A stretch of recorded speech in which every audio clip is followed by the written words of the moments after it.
Welcome back. I'm Jonah here with Local Gems. Today we're hanging out at Steel Pony Farm. We're going to be interviewing Mike, owner-operator of Steel Pony Farms. All right, let's get to it.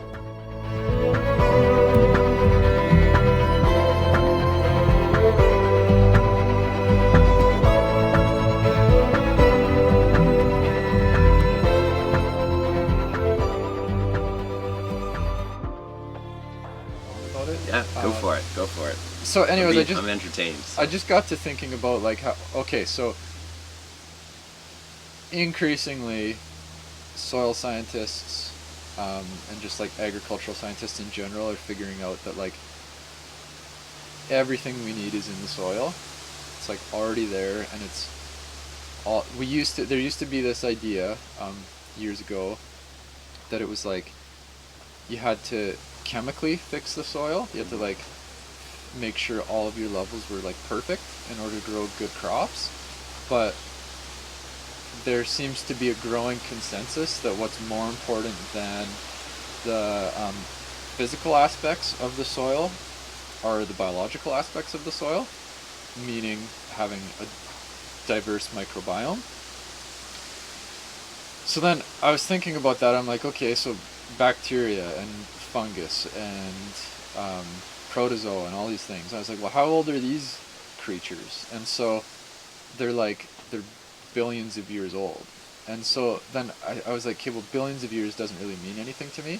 So I wanted to like go back and like really try to understand like time on like a Earth's geological scale, because as soon as I start thinking of numbers over like a million, it starts to get a little weird for me. I'm like, I don't know what that means. So okay, so I did this big math calculation, and I said, okay, the Earth is like 4 to 4.5 billion years old. So let's say that 4 billion years ago is like New Year's Day, first day of the year, and let's compress 4 billion years into one annual cycle. So 4 billion years ago is New Year's Day, and today is Christmas Eve, or New Year's Eve. So for those first like roughly 1.5 billion years, there was just like nothing. There was no life. There was no biology at all. And so basically some type of life started on Earth around March. And it was those microscopic creatures kind of coming out of the ocean and slowly like colonizing onto land.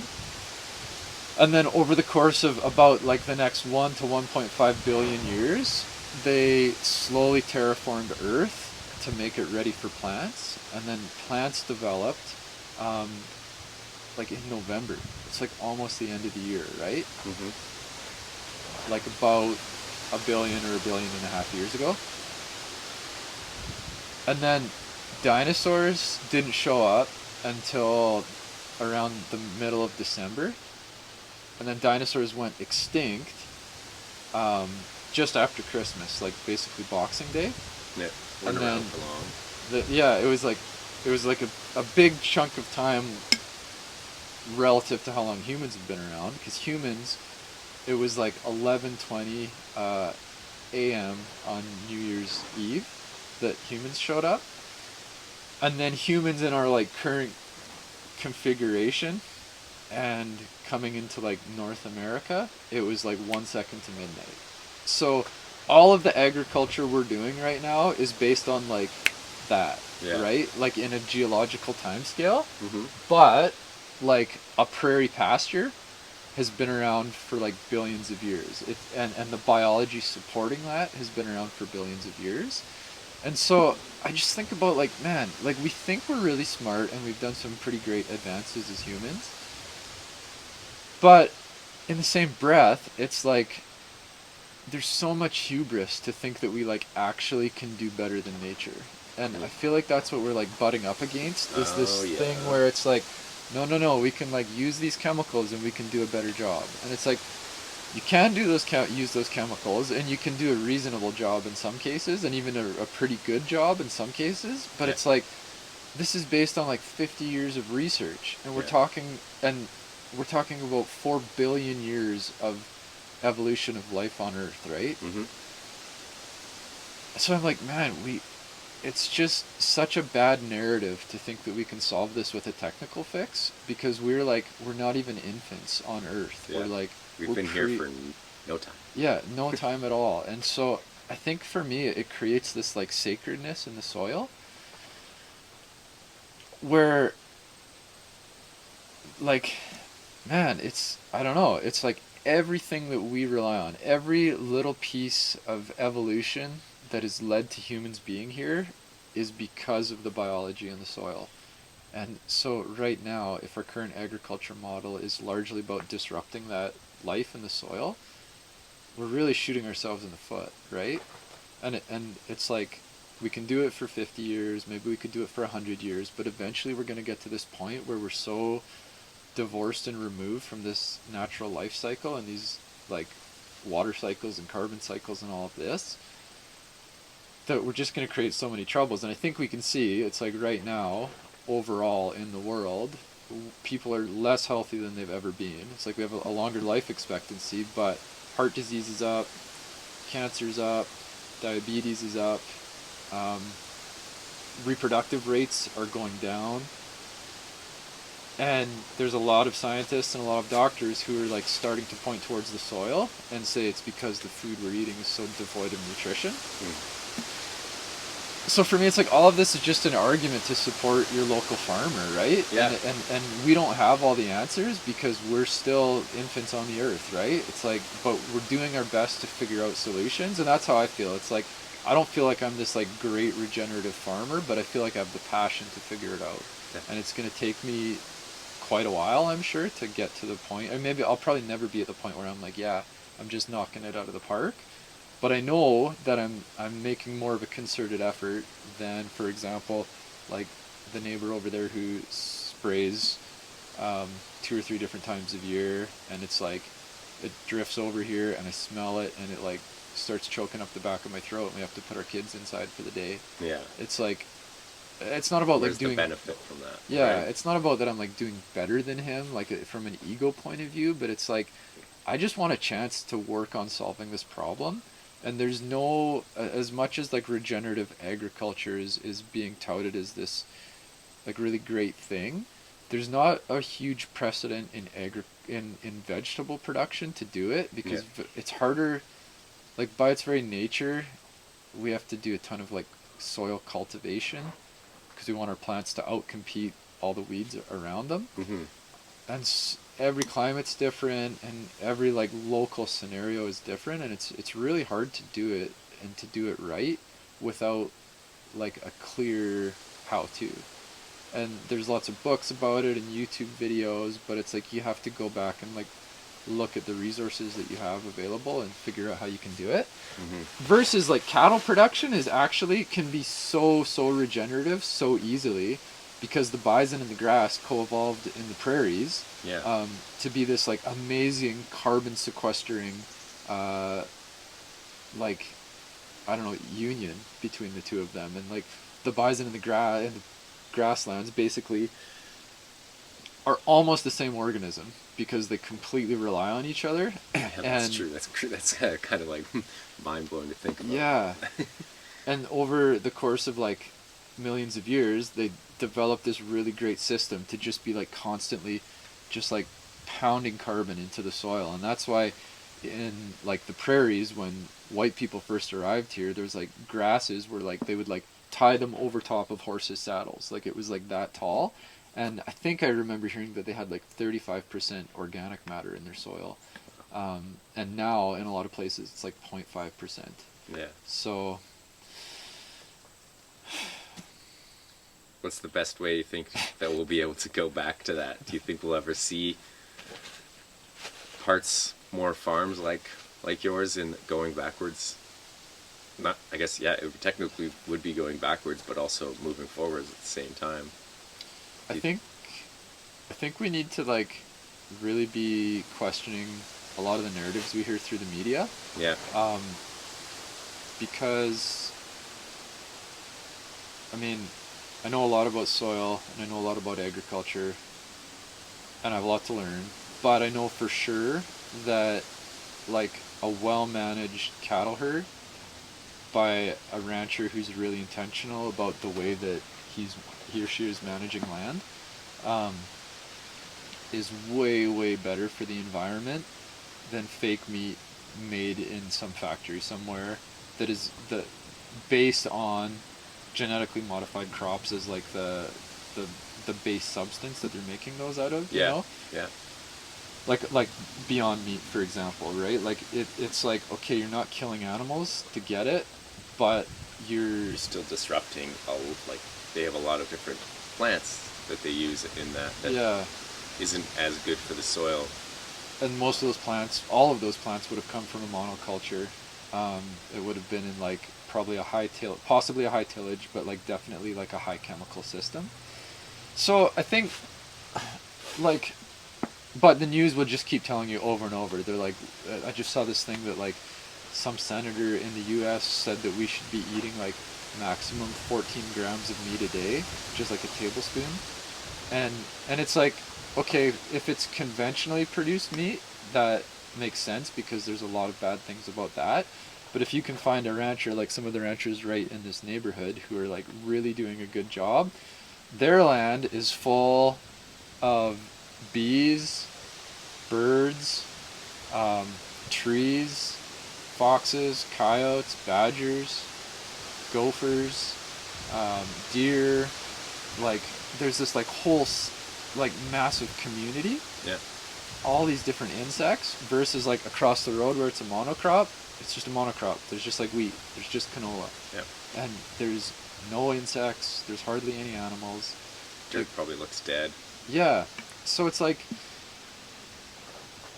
to me it like brings up kid. I feel like where humanity's going, it's like hopefully we're starting to like wave goodbye out the back window to COVID, and the next thing that we're facing, it seems like there's this energy, and it's a climate change energy. Yeah, And it's like climate change, like however you feel about it, it's just a symptom, and it's not actually the issue. The issue is the loss of biodiversity and the loss of ecosystem function. yeah, And what local farmers and ranchers want to do, they're like desperate. They're like, give me your money so I can sell you my food, so I can start managing more land in a way that's responsible and that can start increasing biodiversity and managing water and carbon cycles so that we can like get more insects and not go extinct as a species. yeah. Because yeah, that's yeah, exactly. Would do you think there's going to be any help from any government that supports regenerative culture, or do you think they're going to go like, oh man, we got to just shut everything down and you got to eat fake meat and that's that? Like, you Yeah. think they're going to support? Because it's a scary time we're stepping into. For some reason, this narrative is really strong that we shouldn't eat meat and that we should just like keep supporting these like massive industrial farms and these like massive industrial farm products. I think that it's going to take like a big shift, and there is a shift that's starting, and it's like consumers are starting it. And I don't know, right now there's not a lot of support. There's like little bits of support from the government to do this. But I mean, if like this next stage of this struggle we're facing as humanity, if it's the kind of stage where it like requires like all hands on deck, it's like we really need help from government to do this, because there's a lot of roadblocks to young farmers getting into this. Mm-hmm.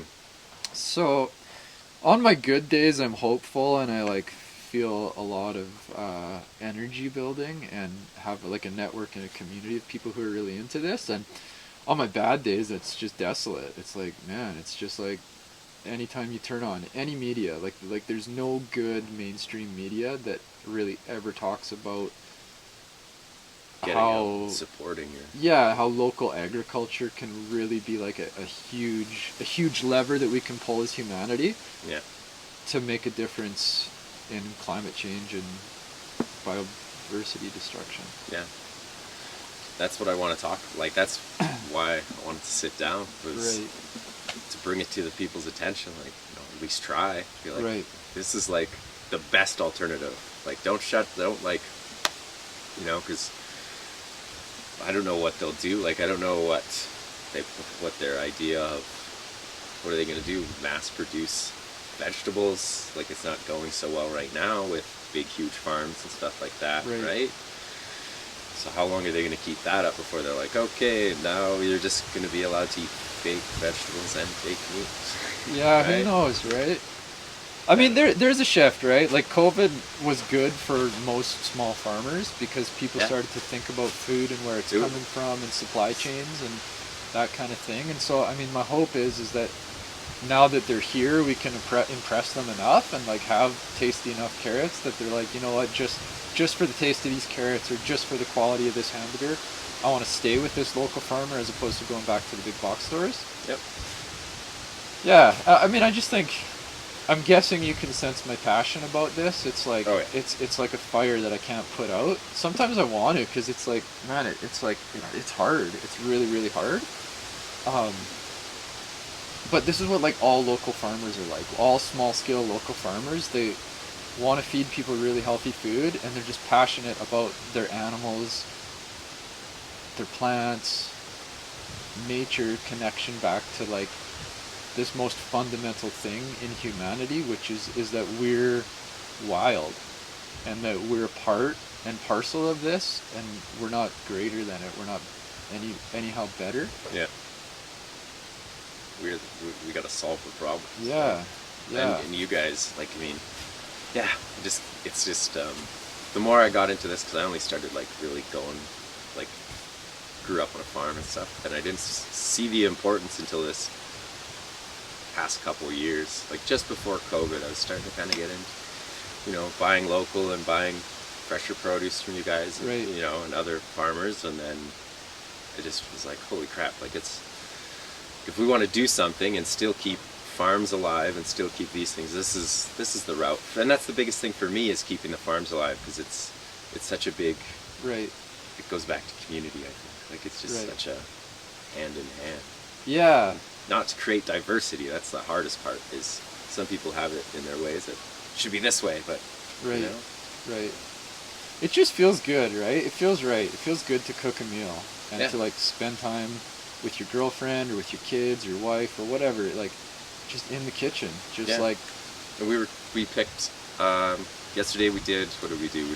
She picked a bunch of crab apples for a friend and a bunch of rhubarb, and then we were in the kitchen till 11:30 last night, chopping up stuff and juicing, and so it's like, you know, it's like stuff that, like, you know, my family, we didn't spend time to do, but now when her and I have kids, that's stuff we want to do with our kids, like do these, look, we got fresh vegetables, and like her mom did all that with her, and you know, my grandparents, they all did that, like I think it's also, you know, brings back a little more family time, like just the small things, right? Like there's people maybe are missing in this new world we have.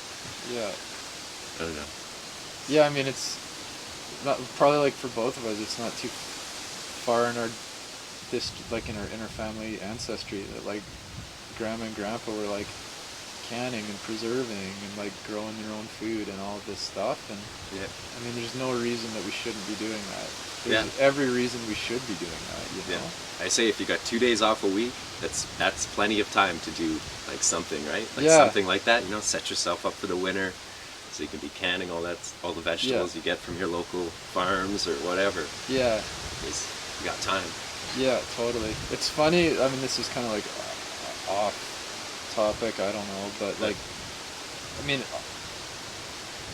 like, gender roles mattered to me, and it's like, I never really pictured myself being in like a very gendered marriage. But it's interesting how, like, I spend so much time farming that I don't have much time to cook or preserve food. And my wife like actually really likes it, and so we've like created a fairly gendered relationship between us, where it's like I do a lot of gardening and she does a lot of preserving, but it's like actually just such a good team. And she gardens a lot too. She has a really sweet garden and makes these like amazing salves out of like her calendula and all of this kind of stuff too. But I guess I never really like expected this for myself. but it's just interesting how a lot of those, like an older way of life, seems to include fairly gendered roles. And it could be the other way. It could be like her doing the work in the garden and me raising the kids, but this is just kind of how it worked out because I was the farmer when we met and she was a yoga instructor. And um, yeah, but it's like, I don't know, I'm just like, well, why can't we just like she loves it, I love it, our kids love it, like we're just together as a family all the time. Yeah. And it's just like a shame to me that like even saying this, that we have a gendered marriage, I'm like, Slippery okay, slope. I'm like, it's a slippery slope. It's like I'm like gonna get canceled on social media or whatever, right? But it's like, whatever, Yeah, man. it It's works. It works, like, right? it's like, it's cool. And it's like sometimes she comes out and she farms and I take care of the kids sometimes. But like, on average, it's like we're both doing our best to provide as much healthy food for our family as possible. And it's like a really cool union to be able to do that. Yeah. And And having that team, right? totally. It's just it's better when you're both on the same page. Yeah. You know? Yeah. Yeah. That's pretty sweet. Yeah, it's cool. I like it. Yeah. Fortunate to be in this position for sure. Super Yeah. fortunate. That's cool. Yeah. I just think, yeah, again, I think it's just all amazing. Everything you guys do out here. I think it's awesome. I want to talk about a little bit about how can people get a hold of your boxes, and how can people go about buying them? Yeah, well, we've got a website, steelpony.ca, and basically all the info's up there. We've tried to make it pretty easy where it's like you can buy online, pay online, and basically just could go sign up and we'll deliver veggies to you next week. Yeah, the boxes are cool because kind of our old way of doing it was that it was like one size fits all. It's like, here's what we have to harvest this week. Everybody gets one fennel, one kohlrabi, one bunch of beets, and now you get a lot of say in basically your preferences. So you can just say, well, I don't like kohlrabi, and so you like put an X by kohlrabi and you'll never get it. So we're trying to make it like as customizable as possible to like recreate a bit of the choice that you have at the grocery store. And I think that I've had good feedback on that. Yeah, no, I've always enjoyed the boxes we get and the selections, and Cool. it's always so fresh. Even like last year we got got some squashes, I think, in the winter time. Yeah. There. That was pretty awesome to have those squashes that weren't from the store. There's flavor. So There's so much flavor in the vegetables compared to the store. And I think one time what we did was my girlfriend went to the store, bought a bunch of different like vegetables and stuff, and then left them in the sink to wash. Okay. And then had yours in the sink to wash, and then all that you could see from the store, all the chemical like that would come out. It was like Okay. this layer of like, almost like, you know, when you look at water that has gas or oil on it. Oh man. It was like that. And then Okay. there's yours, nice, clean, nothing. Okay. Like nothing. It's so Huh. like, it's just like, why wouldn't you want to buy from somebody? Right. Oh man, I want to try that experiment. Yeah, Huh. yeah. Check it out. I don't know. Yeah, we just were like, oh, let's try it out. Let's see what happens. And yeah, just see it, and the taste. Like, I can't get over the flavor. Like, I know I keep Cool. beating myself, but it's so awesome. Glad you like it. Yeah. That's the goal, right? Yeah. People who like enjoy eating vegetables. Yeah, You know? like even zucchinis. I never liked zucchinis before until I started like grilling them and everything. And Yeah. So good to sprinkle some Parmesan on Ooh. near the end, and then just like melted Parmesan on the zucchini. Now we're Yeah. talking. Yeah. Now I'm gonna have to try that at home tonight. Super good. We cooked some on like a fire a little while ago with just Oh. like a grill on it. And Yeah. Zucchini's got really good on that. Yeah. It was sweet. Yeah, that's the best way. I like barbecuing, so lots of like, or over the fire stuff, like you said. Right. That's just the vegetables. Then you don't add really like salt and pepper. Yeah. And I just eat them. Yeah. Like they're so flavorful. Yeah. That's it. I like that too. Just like basic food. It's Yeah. like I like to eat some meat and some vegetables. Yeah. And it's like you don't have to make it super fancy. No. Roast them or Yeah. fry them or whatever. And dinner's ready in 45 Yeah. minutes. Did you get into garlic scapes very much? I know my mom grew a couple this year. Okay. I know we've had them at the restaurant and I've tried them out. You guys got doing Yeah, them? yeah, like we're kind of basically through them for the season, but it's like one thing that I love them so much. They're just like kind of like when we like roast them just with some oil or Mm. something like that and some salt, and then they get soft and like the intense garlicky flavor Yeah. decreases, but then they're like soft like asparagus, so it's kind of like a garlicky asparagus. Yeah. It's like, oh, it's so good. Yeah, they're definitely like a different, and they're people. It's cool too when we use them on plates and stuff, and people are like, "Oh, what is this?" Right. Like, oh, it's a garlic scape. Yeah. It's like just the tops, right? Is it tops of the garlic, or yeah, is it specific? Here, we happen to be sitting here with garlic, so, well, this is just the top of a garlic, so there's like the roots down there, and it grows up, and so at some point in the season, it goes through a reproductive cycle, and it's like, hey, I want to reproduce, I want to produce some seeds, so it shoots this little thing up, and it does a little pigtail circle, and then eventually, if you don't clip it off, it'll produce these little bubles, they're called. They're like, it's like a sexual reproduction for a garlic.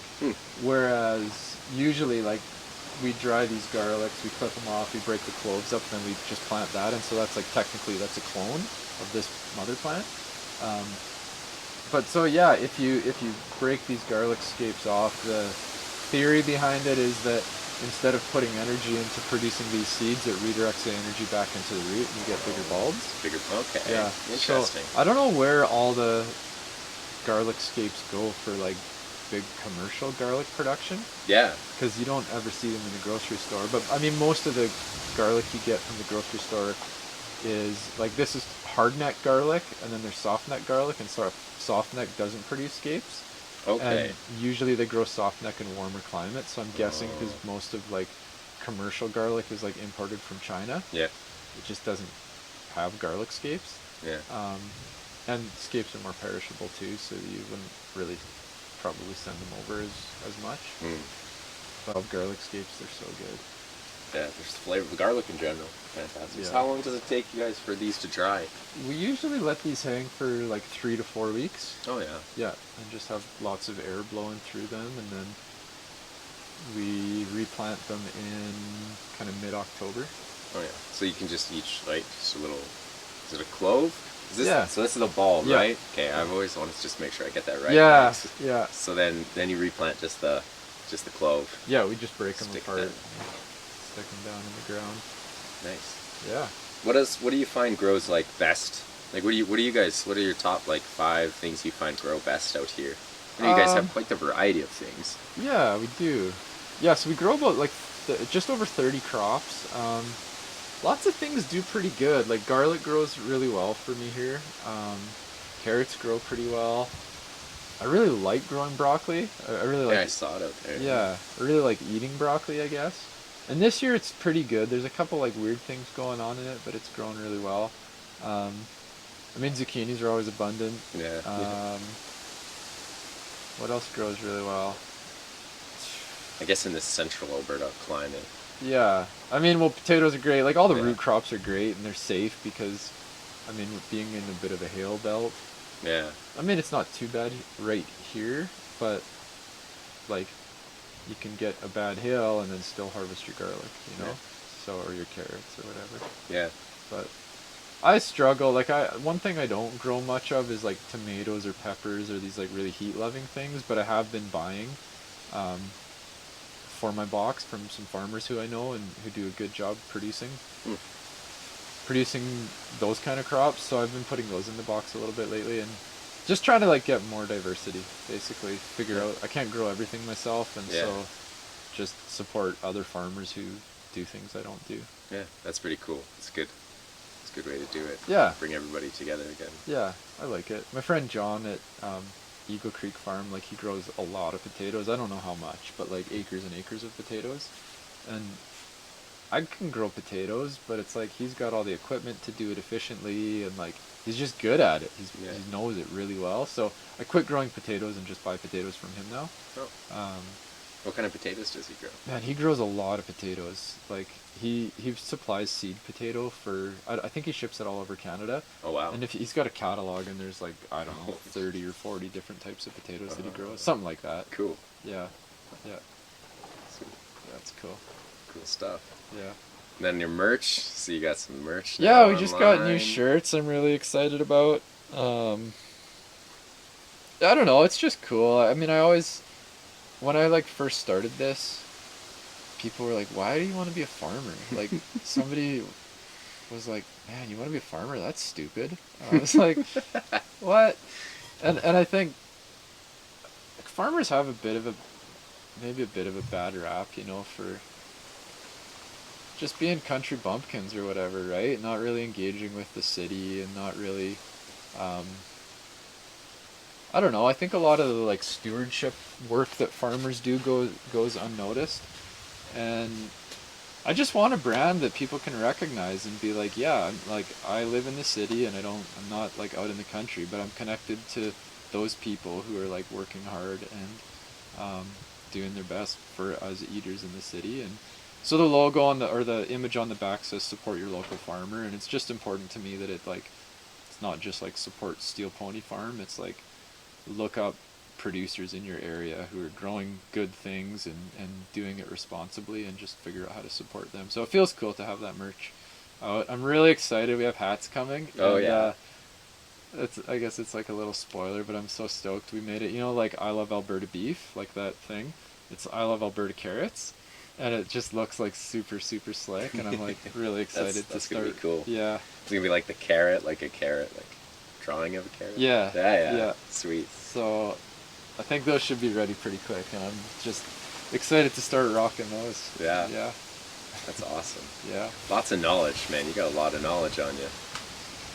Well, Yeah, it's like ever never ending, ever Yeah. expanding, right? There's so much to learn. To do a really good job out here, it's like I'm hard on myself where I feel like a lot of I see all the flaws in like the vegetables, and I'm like, ooh, those leaves aren't the shade of green they should be, or, you know, like that kind of thing. But I guess it's good, like.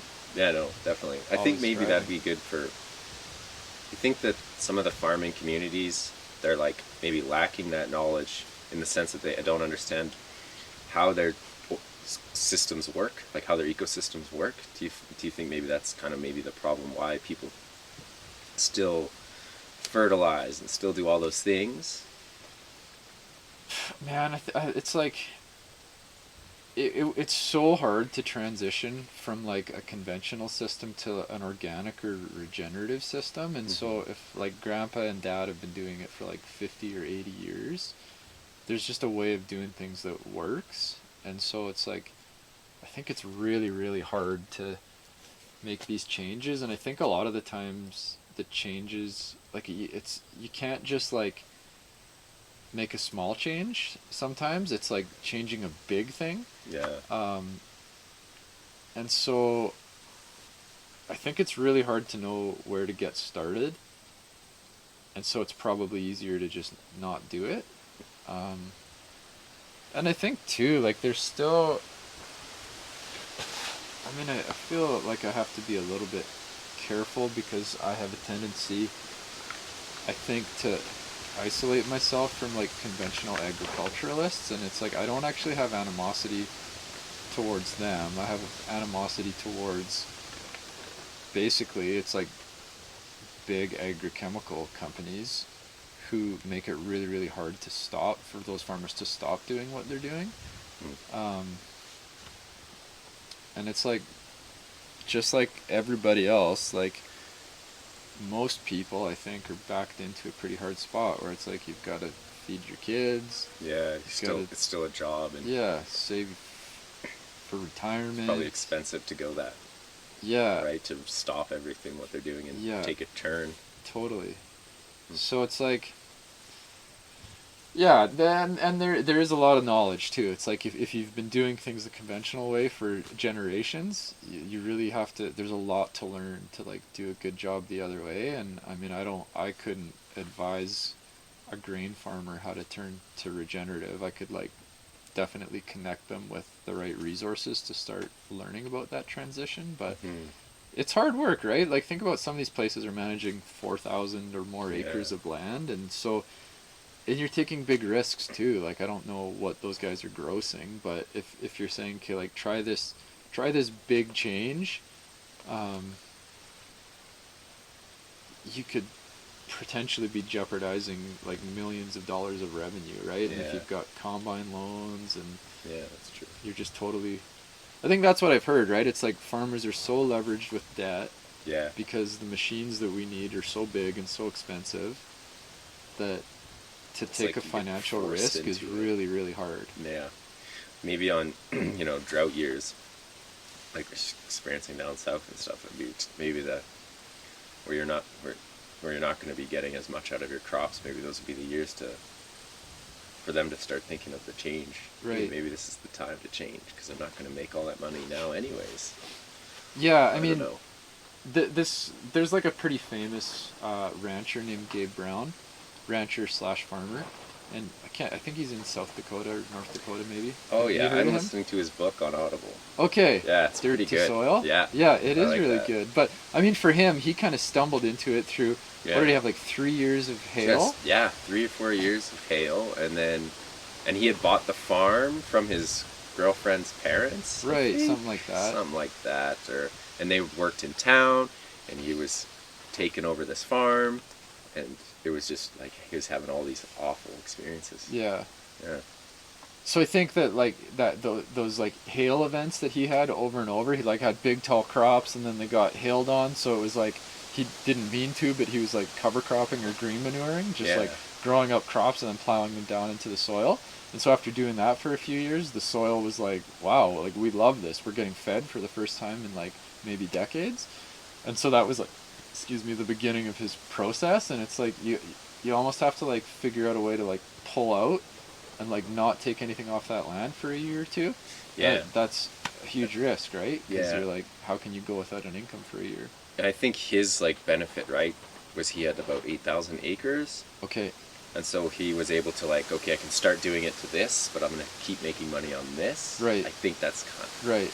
how he went about it. I think. Yeah, you could just take 10% of your land and transition. Because he was like, it I'm already every losing year. money anyways. It's Yeah. like, what's the difference? Yeah. He said. He's like, Yeah. doesn't matter. But it was cool. It was interesting how he turned it around. He said he was making almost $100. $100 an acre is what he is now making Okay. after turning everything around. Huh. Sounds like a lot for Right. regenerative. Right? I don't know that like per acre thing, and like my style of agriculture is like so different. Like Yeah, right. like a really good vegetable farmer on like the top of his or her game could be grossing like $40,000 to $60,000 per acre. Yeah. Whereas like on grain, I've heard it's like 100, 200, 300, like something like that. So Yeah. I don't know. I can't talk about those numbers very well. Yeah. Yeah. No, that's fair. Yeah, I don't know too much about it either. I just know this year they're not. I have some friends in Saskatchewan, southern Saskatchewan, Okay. and they're taking quite a hit with all their. They do custom combining and custom spraying, Okay. of course, and then they still do all the big farm stuff, but Right.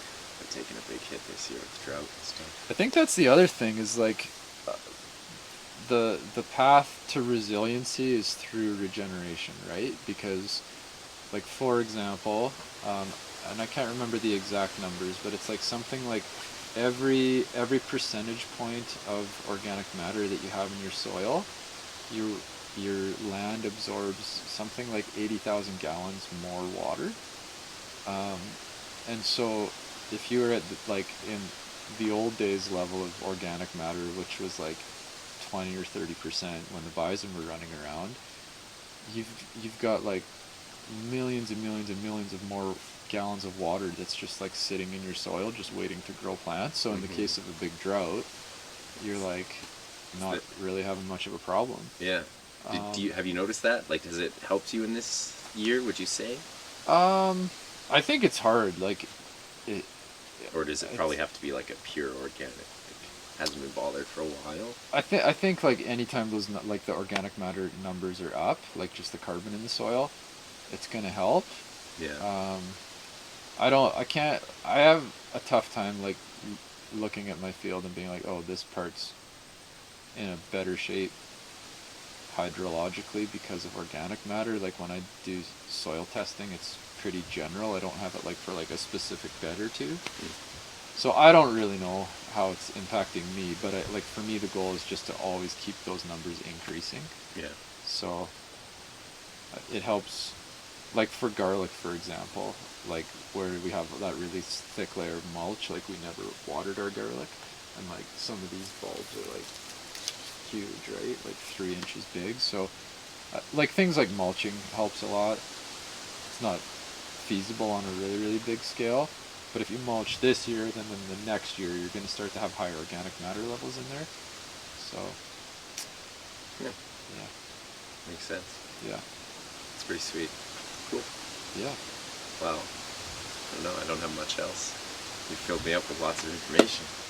And that's a wrap. That's a wrap. Yeah. Oh, I guess we should say do a little outro. Yeah, we'll just give us your Instagram. Here's Steel Pony. I always want to say Pony Steel, but Pony it's Steel Steel. Pony Farm. That's Where sweet. did Steel Pony Farm come from? It came, well, I talked about that like formative experience in Kenya, Yeah. and yeah, I just thought a lot about agriculture while I was there and learned a lot about agriculture. And then I came back here and I started, like my first couple years, I just mostly used a bike to transport my produce. And so in Kenya, when, at least I'd heard this, that when like white people showed up and had bikes, the natives called them iron horses. And that's just pretty rough, iron horse, and I'm just a softer guy, so I thought like steel pony would be like more approachable. And so partially it was like a nod towards that formative conversation I had around a campfire in Kenya, and then also a nod towards like starting off being bicycle powered. Cool. Yeah, That's pretty. That's cool. That ties all in. yeah, it does. That's It sweet. works. No, I like it. I've always liked the name too. I don't know. Except It's good. people are always like, "Oh, you're raising ponies out there?" And I'm like, "No, carrots." Yeah. That's funny. Yeah. Yeah. Cool. Cool. So yeah, Instagram, I don't even know. I think it's just Steel Pony Farm, Yeah, I think so. and then Facebook Steel Pony Farm, website steelpony.ca. Perfect. Yeah. That was a pleasure, Mike. Yeah, you too. Yeah. Thanks for hanging out. It's been fun. Thanks for having us out here. Thanks for allowing us to do this. Yeah. It's really knowledgeable, and I hope we can pass this along to future farmers or people that are looking to like want to learn more about changing the way they get their food and stuff. Yeah. Well, I hope it has a good impact. Yeah. Thanks for coming. Yeah. Thanks. Yeah. All right. Cool. Sweet. All right, that's a wrap for us. Thanks for tuning in. You can like, subscribe, follow us on Instagram. Make sure you go give Mike, Steel Pony Farms there, a follow as well. Check out some of his merch, check out some of our merch. Yeah, stay tuned for the next one. Hopefully we can get some more local producers on. I'd like to do some local beef producers, some honey producers. Hopefully we can get in touch with some of them. Stay tuned. Thanks for hanging out.